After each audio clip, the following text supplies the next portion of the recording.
तर्जुमान पाक फौज lieutenant general Ahmad शरीफ चौधरी ने भारत को दोबारा किसी भी जारियत की सूरत में जबरदस्त जवाब देने का ऐलान कर दिया है।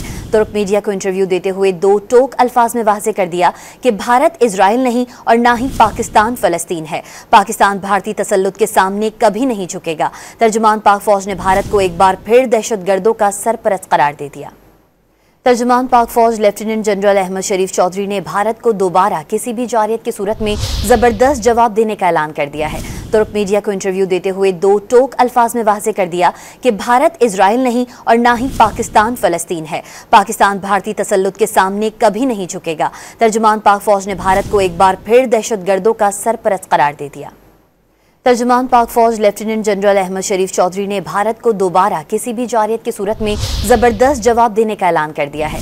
तुर्क मीडिया को इंटरव्यू देते हुए दो टोक अल्फाज में वाज़ेह कर दिया कि भारत इजराइल नहीं और ना ही पाकिस्तान फलस्तीन है। पाकिस्तान भारतीय तसल्लुत के सामने कभी नहीं झुकेगा। तर्जुमान पाक फौज ने भारत को एक बार फिर दहशतगर्दों का सरपरस्त करार दे दिया।